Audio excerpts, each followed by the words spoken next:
Bonjour et bienvenue à tous dans cette nouvelle séquence où nous allons parler des TIS et de l'utilisation de l'intelligence artificielle en classe de langue. Les objectifs de notre séquence seront d'intégrer ces pratiques dans un cadre institutionnel, puisque maintenant nous avons des directives qui sont claires et précises, d'être capable de justifier nos choix pédagogiques et nos choix de l'utilisation de ces TIS ou de l'IA, connaître les possibilités et les limites des nouvelles technologies, d'utiliser ces outils de manière raisonnée et d'en profiter bien évidemment pour enrichir nos pratiques.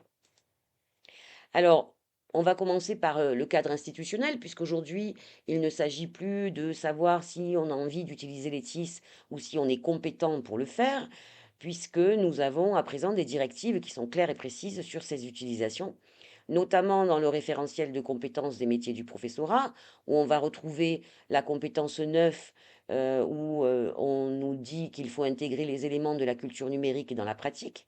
On doit donc savoir sélectionner ces outils numériques pertinents, évaluer leur fiabilité et les intégrer dans une pédagogie qui est bien évidemment cohérente, mais aussi éthique. La compétence 14 de ce référentiel nous demande de nous engager dans une démarche individuelle et collective de développement professionnel, ce qui suppose l'importance d'une veille numérique permanente et notamment sur les nouveaux outils et l'IA éducative. Les programmes et les guides d'enseignement des langues font référence à des tâches actionnelles multimodales avec le développement des 5 activités langagières pour laquelle la mise en forme multimodale est encouragée. Elle fait référence également à l'EMI, l'enseignement aux médias et à l'information, pour le développement de l'esprit critique. Elle nous parle également d'intégrer les TIS, soit pour la diversité des supports ou la différenciation, et favoriser l'individualisation ou la coopération. Et sur le plan éthique, il nous faut connaître les RGPD, donc les règles de protection des données, la protection des droits d'auteur, aussi bien en ce qui concerne notre travail, mais également la protection des données des élèves. En juin 2025 est paru un cadre d'usage de l'intelligence artificielle dans lequel on retrouve les obligations, les interdictions, les recommandations de l'utilisation de l'IA autour à la fois de la confidentialité, de l'impact environnemental, de l'esprit critique, de l'usage en classe autorisé par niveau. Et donc, l'idée, c'est d'adapter nos usages de l'IA en fonction de nos objectifs pédagogiques, mais également du niveau des élèves. Je vous conseille quand même de lire ce cadre d'usage, mais pour vous donner un exemple, on a une adaptation des usages de l'IA en fonction des niveaux de classe. On nous dit que dès le premier degré, les élèves sont sensibilisés aux connaissances de base de l'IA, mais ne doivent pas manipuler directement ces IA génératives, que l'utilisation pédagogique en classe des IA doivent être limitées, encadrées, expliquées, accompagnées à partir de la quatrième et pas avant. On retrouve aussi au lycée, les élèves peuvent utiliser les IA génératives de manière autonome, mais toujours dans un cadre d'apprentissage et de formation qui sera explicitement défini par l'enseignant. On nous parle également du cadre éthique et de l'impact environnemental qu'ont l'utilisation de l'IA, puisqu'il est reconnu que l'IA consomme énormément d'énergie et également d'eau pour tout ce qui est refroidissement des serveurs, par exemple. Alors avant d'en arriver à des exemples d'applications, d'utilisation de ces TIS, je voudrais quand même d'abord définir ce que sont les TIS, technologie de l'information et de la communication pour l'enseignement. Et il est essentiel de distinguer ces TIS des outils numériques, qu'ils soient pédagogiques ou pas. Les outils numériques vont inclure tous les dispositifs qu'on peut utiliser dans un contexte éducatif. En revanche, les TIS, elles, vont se concentrer spécifiquement sur les technologies qui sont conçues pour optimiser l'enseignement et l'apprentissage des langues. Autrement dit, s'il n'y a pas un bénéfice réel pour l'apprentissage, elles n'ont pas d'intérêt et on y préférera une solution plus classique. Donc les bénéfices réels des TIS serait par exemple de favoriser l'engagement des élèves, Hein, le numérique transforme les pratiques en introduisant des formats qui sont quand même innovants, comme les classes inversées, les serious games, les escape games. Ils vont rendre les cours plus interactifs et plus centrés sur l'élève. Et en général, c'est quelque chose qui motive les élèves. Ils ont plaisir à participer à des tâches ou des activités de ce type. Elles nous permettent également de varier les canaux de communication, puisqu'on va pouvoir retrouver des supports authentiques sous forme de textes, vidéos, podcasts, etc. Elles vont nous permettre une différenciation pédagogique et par exemple la personnalisation de parcours, où on va intégrer des activités beaucoup plus coopératives, collaboratives, des évaluations par les pairs, des évaluations formatives plus variées. Et elles nous permettront également de développer des compétences numériques qui vont être transférables hein, à d'autres activités, d'autres matières, comme la recherche d'informations, la communication digitale, l'utilisation responsable des technologies et donc l'éducation aux EMI, etc., etc. Alors, je vais faire un petit aparté sur l'IA en posant la question si l'IA est une nouvelle TIS. Alors, avant de répondre à cette question, on va d'abord définir ce qu'est l'IA, ou plutôt les IA, parce qu'il y en a plusieurs. Et certaines ne sont pas du tout nouvelles, comme par exemple les robots, les bots des services clients ou des services techniques. Tout ça, ça existe depuis fort longtemps. Quand on joue aux échecs contre une machine, c'est une forme d'intelligence artificielle. Alors, on parlera de d'IA faible, d'IA réactive, à mémoire limitée, etc., etc. Ce qui est nouveau, c'est l'IA générative, et donc qui est une sous-catégorie des IA précédentes, et elle offre une possibilité de création de contenu beaucoup plus large. Je ne vais pas rentrer dans les détails ici, mais il faut savoir qu'elles sont entraînées sur d'énormes jeux de données, que l'IA générative va reconnaître des schémas dans toutes les informations qu'on lui aura données et va en tirer des conclusions. L'intérêt de l'IA générative réside dans le fait qu'on peut utiliser un langage tout à fait classique pour l'interroger, saisir ce qu'on appelle un prompt, c'est-à-dire une consigne, et grâce à cela, on obtiendra plus ou moins le résultat escompté. Est-ce que l'IA est une TIS? Alors, je n'ai pas tout à fait la réponse à cette question, simplement ma réflexion est que l'IA et toutes les TIS que nous utilisions jusqu'à présent deviennent de plus en plus indissociables. Par exemple, jusqu'à présent, on pouvait utiliser des applications comme Google Forms pour faire des formulaires, des questionnaires, ou Geniali pour créer des quiz ou des jeux, ou Canva, et qu'aujourd'hui, cette IA générative est intégrée à ces applications.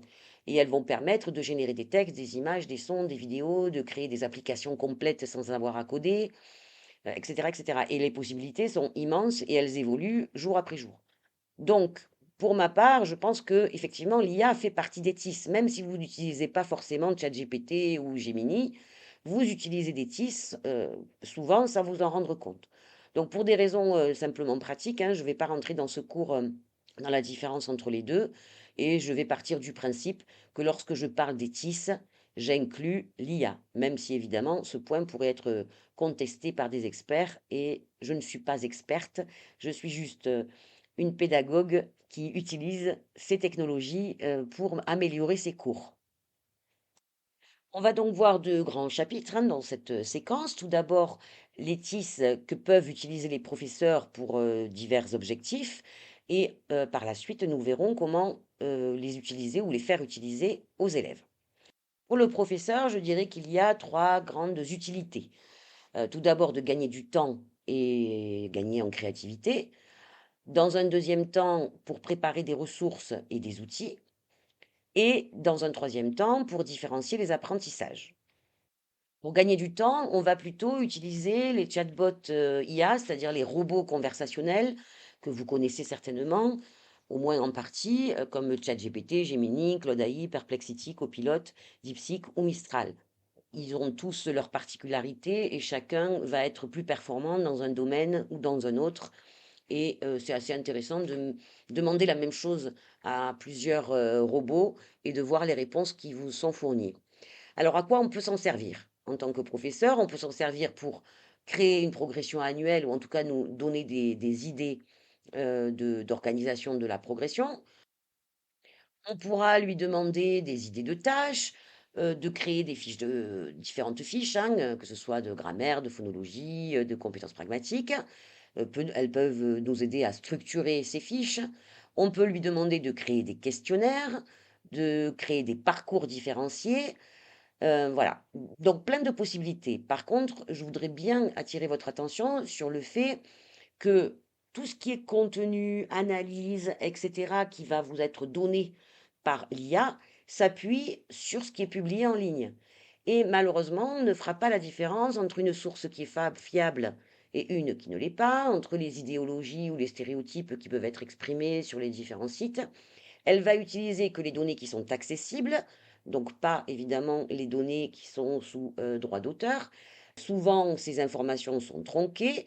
Donc, dans tous les cas, moi, ce que je conseille, c'est de lui donner vos sources et de toujours bien, évidemment, vérifier les résultats. C'est-à-dire qu'il peut y avoir beaucoup d'erreurs et il y en a très, très souvent.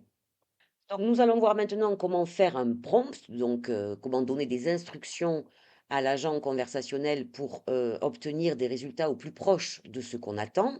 Il existe la méthode PREPT. Cette méthode, tout simplement, hein, c'est un acronyme hein, pour vous permettre de mieux mémoriser tout ce qu'il faut bien mettre dans un prompt.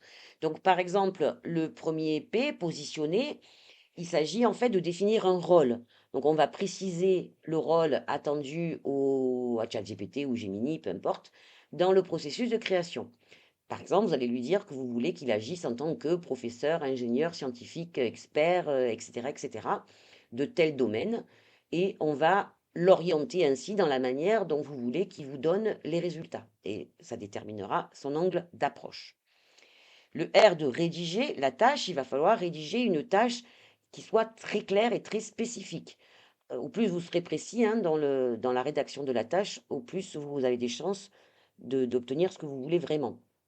Ensuite, le E, pour expliciter, il va falloir tout expliciter, c'est-à-dire les contraintes, le contexte, le contenu, le niveau de classe. On va lui demander de s'appuyer sur telle source. On va lui préciser la structure que l'on souhaite obtenir, etc. Paramétrer, avant-dernière étape, sera de prendre en compte tout ce qui est contrainte, comme par exemple la durée, la longueur, le ton, le registre, la langue que vous souhaitez, etc. Et puis enfin, la dernière étape, tester et vérifier. C'est-à-dire que vous allez lancer le prompt, vous allez obtenir un résultat et surtout, le plus important, vous allez vérifier ce qu'il vous a fourni. Ici, je vous donne un exemple de prompt qui fonctionne plutôt bien, même si, encore une fois, il faut toujours vérifier. Et un prompt que vous avez écrit aujourd'hui, il peut beaucoup moins bien fonctionner dans quelques semaines. Donc, toujours bien vérifier vos prompts avant de les envoyer. Ici, par exemple, j'ai utilisé pour créer ma progression annuelle et donc je lui dis, tu es un professeur d'espagnol, préparant ta progression annuelle en perspective actionnelle pour des élèves de première de niveau A2+, vers B1 basé sur le CECRL et le programme de langue vivante de l'éducation nationale de 2020. Vous voyez, je suis très précise dans son rôle. Je veux que tu construises une progression en 6 séquences qui aborderont chacune un à deux axes du programme et je lui donne les axes du programme parce qu'il peut se tromper, aller chercher un programme ailleurs ou pas le trouver tout simplement dans le programme. Ensuite, je vais lui dire sur l'année, tu dois avoir travaillé au moins 6 axes sur les 8, ça c'est inclus dans le programme, hein. Pour chaque séquence, et là je lui donne exactement ce que je veux qu'il fasse, détaille dans l'ordre le titre de la séquence, le point du programme abordé, la tâche finale et les besoins en compétences pour réaliser cette tâche. Et je lui précise hein, que je veux les composantes de la langue, je veux les stratégies, etc., etc. Je lui précise, toutes ces compétences doivent être issues du CECRL 2020, donne également des objectifs pédagogiques mesurables basés sur les descripteurs du CECRL et le programme de l'éducation nationale que voici, et je mets le lien où il peut trouver ce programme, au cas où il en prend un autre, parce que ça arrive. Je lui demande ensuite de détailler une tâche intermédiaire qui servira d'évaluation formative des acquis des élèves, des tâches de remédiation possibles et de donner des idées pour, dans un deuxième temps, chercher des supports adaptés et des tâches variées de réception, de production ou d'interaction et de médiation. Là, vous voyez que je ne lui demande pas de me fournir les supports parce que, il va être très limité, hein, pour trouver des supports et souvent il les invente, donc on ne lui demande pas de trouver des supports, mais par contre de m'orienter vers la recherche ensuite de ces supports. Et pour finir, donne-moi des idées de micro-tâches engageantes et ludiques pour les élèves. Je vous conseille donc de tester ce prompt et puis ensuite peut-être de l'améliorer et de l'adapter. Vous verrez que il fournit quand même pas mal de résultats très intéressants. Et ensuite, ça vous fait gagner quand même beaucoup, beaucoup de temps. Et puis, vous n'avez plus qu'ensuite qu'à modifier, adapter. Vous pouvez lui donner un autre prompt pour changer une séquence qui ne vous plaît pas, etc. Autre utilisation des TIS, elles peuvent vous servir pour préparer des ressources et des outils. Alors effectivement, on voit bien qu'il y a des possibilités infinies. Moi, je vais vous en présenter quelques-unes, hein, et que les outils sont en constante évolution. Donc ce dont je vous parle aujourd'hui ne sera pas forcément valable dans un mois ou deux. Il y aura des nouvelles ressources, des nouvelles applications, etc. Donc les TIS, avec ou pas d'IA intégrée, hein, peuvent vous servir pour créer des infographies, des fiches, améliorer, modifier vos présentations. On peut faire du montage audio ou vidéo, et travailler par exemple sur, soit recouper une vidéo, soit ralentir le débit d'un podcast et cetera. Elles vont également vous permettre de créer tout un tas de choses comme, des quiz, des jeux, faire des exercices. Alors là aussi avec plus ou moins d'aide, de l'IA. Ici, vous voyez que je vous mets le nom de quelques applications. Il y en a beaucoup plus, mais moi, je vous mets simplement celles que j'utilise le plus. Alors, bien sûr, Canva, que probablement vous connaissez tous, hein, qui maintenant nous permet de faire des choses absolument formidables. Geniali, qui a des fonctions similaires à Canva pour certaines choses, mais qui en plus permet de rendre interactif vos présentations, de faire des escape games complets, par exemple. Des applications comme, Cuisinière, hein, qui elle est une application, de Canopé, de Canoptech, qui permet de faire des quiz ou Learning Apps qui est également gratuit. Je tiens à préciser que toutes les applications que je vous présente sont plus ou moins gratuites. C'est-à-dire que très souvent, il y a une version gratuite, mais on peut tout à fait utiliser toutes ces applications, avec la version gratuite. En général, ça suffit et si vous voulez plus, évidemment, il faut vous abonner. Donc voilà, le Cuisinière et Learning Apps sont gratuits. Padlet maintenant est limité à 3 tableaux, mais c'est déjà pas mal, hein, pour une utilisation en classe. Et vous avez son alternative complètement libre qui est Digipad, qui fonctionne plutôt bien, mais qui parfois est saturé parce qu'ils ne doivent pas avoir un serveur très puissant. On a ensuite des applications comme Kahoot que vous connaissez probablement ou Quizlet Live. Là, c'est pour faire des questionnaires en classe interactifs. Et puis d'autres applications comme par exemple, on a un TTS Maker qui permet de transformer en voix IA n'importe quel texte et vous pourrez programmer pour choisir le débit, la langue, etc. On a aussi Vidnose qui, lui, va transformer une photo en vidéo et sur laquelle on va pouvoir rajouter une voix. Et TurboScribe qui permet aussi également de gagner beaucoup de temps puisqu'il va convertir n'importe quelle vidéo en script. Donc, quand vous n'avez pas envie de faire vous-même le script d'une vidéo, eh ben, il vous le fait tout seul et on peut avoir, je crois, jusqu'à 3 transcriptions gratuites par jour, ce qui est déjà beaucoup, hein, enfin, en tout cas, au moins suffisant pour nous. Au niveau de la différenciation, hein, les TIS vont permettre de soutenir l'apprentissage, l'inclusion et de créer des outils de remédiation. Alors, quelques exemples, on a la création de parcours différenciés. Vous pouvez demander, de la même manière que j'ai fait le premier prompt, hein, pour la séquence, vous pouvez lui demander de créer des parcours différents. On peut également créer ces parcours sur Geniali, c'est-à-dire que par exemple, suite à une évaluation diagnostique, l'élève va avoir un parcours attribué et va donc pouvoir choisir ce parcours directement sur le Geniali. Alors je vous ferai un petit tutoriel de Geniali pour que vous puissiez vous familiariser avec cet outil. Ensuite, il existe d'autres outils de lecture ou de mémorisation. Je vous en donne quelques exemples. On a Immersive Reader et également Glaster qui ont à peu près les mêmes fonctions. Ces applications-là, elles permettent d'adapter n'importe quel texte pour les 10. Donc, on va pouvoir changer la couleur, changer la police. On va pouvoir également écouter le texte et éventuellement le traduire. Avec Reading Progress, on va pouvoir donner un travail de lecture orale à l'élève. L'outil va enregistrer l'élève et ensuite va lui relever les erreurs de prononciation et lui fera travailler les mots. Udio, lui, crée des chansons. Alors c'est assez sympa, assez drôle. On peut même l'utiliser hein, pour que les élèves créent eux-mêmes des chansons.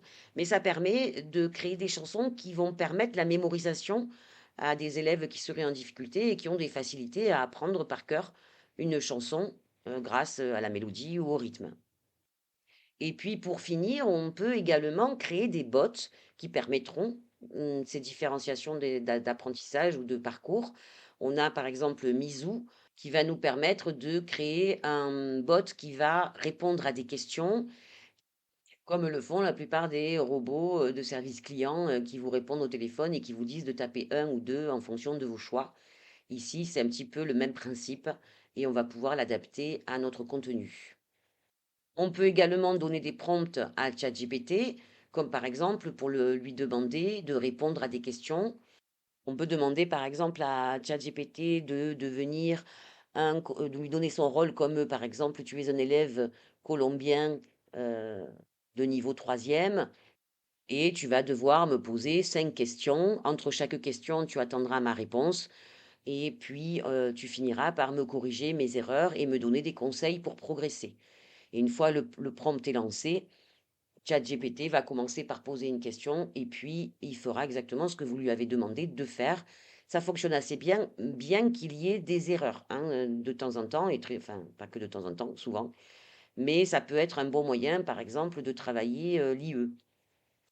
Pour finir, pour différencier les apprentissages, on peut utiliser des applications comme par exemple Popeduc, hein, qui est fourni par l'Éducation nationale, et qui va nous permettre de donner un feedback différencié. C'est-à-dire que plutôt que d'écrire sur la copie notre feedback, hein, on va pouvoir enregistrer la copie et faire des commentaires oraux et envoyer ce feedback aux élèves. Alors vous voyez que dans tout ça, hein, si certains outils nous font gagner du temps, d'autres sont au contraire extrêmement chronophages. Donc effectivement, ça peut être intéressant de gagner du temps sur certaines choses pour pouvoir justement s'en dégager pour tout ce qui est différenciation, création de contenu, innovation, etc., etc. Alors deuxième grand chapitre, hein, ce qu'on peut faire avec les TIS, avec les élèves. Donc je ne saurais que vous recommander à nouveau de lire le cadre d'utilisation de l'IA et de bien respecter hein, ce cadre. Mais on a quand même tout un tas de choses qu'on peut faire avec eux et qui sont très intéressantes. Alors bien évidemment, pour commencer, je dirais que les TIS vont motiver les élèves et vont faire en sorte qu'ils soient davantage engagés dans leur apprentissage et progressivement, l'idée c'est de leur faire gagner en autonomie. On le voit tous hein, dans nos cours, quand on leur propose une tâche avec l'utilisation des TIS, ils sont très souvent beaucoup plus motivés que si on leur demande d'écrire quelque chose sur leur cahier. Donc ça, c'est la première des choses. La deuxième des choses, et qui est super intéressante, c'est justement de pouvoir permettre de communiquer, de collaborer, de coopérer et donc mettre en place toutes ces modalités de travail. Alors soit directement avec vous, grâce par exemple à vous transmettre des documents avec un Drive, ou de faire des activités collaboratives sur un Padlet, sur un Digipad, ou Excalidro, c'est encore un autre type de mur collaboratif.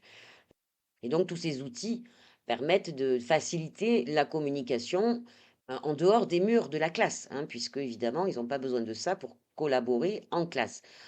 Et puis tous ces outils nous ont ouvert aussi la voie vers des projets collaboratifs à l'étranger, avec par exemple des projets e-twinning où des élèves, des équipes transnationales sont créées avec 2 élèves français, 2 élèves espagnols, et vont pouvoir créer des projets ensemble ou participer à des tâches ensemble.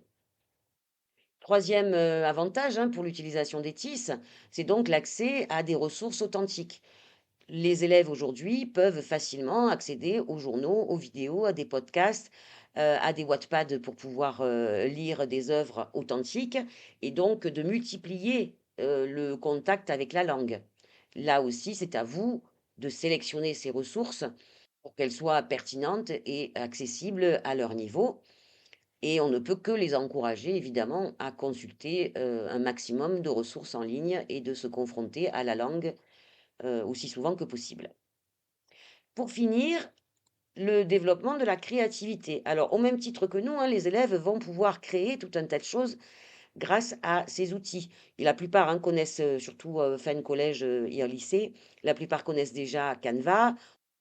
On va pouvoir leur faire utiliser des outils comme, Audio by Adobe Express qui va permettre à l'élève de s'enregistrer, de choisir, des décors, un avatar et cetera.